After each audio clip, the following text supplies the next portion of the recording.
begins with pretty privilege, but that doesn't necessarily mean model looking. It could just mean any conventional attractiveness that makes men desire something from you.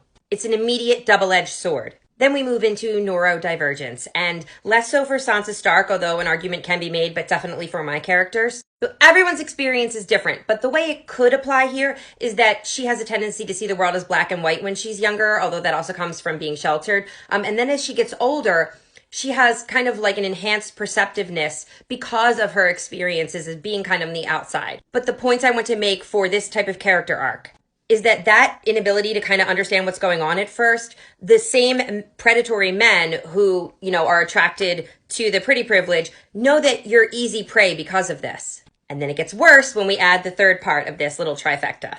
Narcissistic, neglectful, and or absent parents. These are my lived experiences. This is the type of character I write. And for Sansa, I feel it fits her as well. Personally, I feel like Ned and Kat knew the way the world worked and failed to prepare her for it. But also in the course of this narrative, it wasn't willful abandonment. They, actually were unalived and couldn't be there to protect her in King's Landing. However it comes about, it adds in a big way to the vulnerability of this character type and the way that certain men can see this and manipulate and use it to their advantage.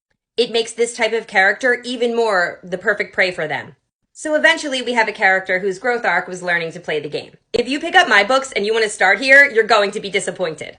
Everything I see is like badass FMC, and that's not the arc here. She doesn't start as a badass and become a bigger badass. She's not a sword fighter. She's not a huntress. She's not like other girls who, doesn't want to get married. She's just like every other teen, and then she has a rude awakening Sansa Stark style. So this kind of character, all of these things are working against her, and the main asset she has is her cunning.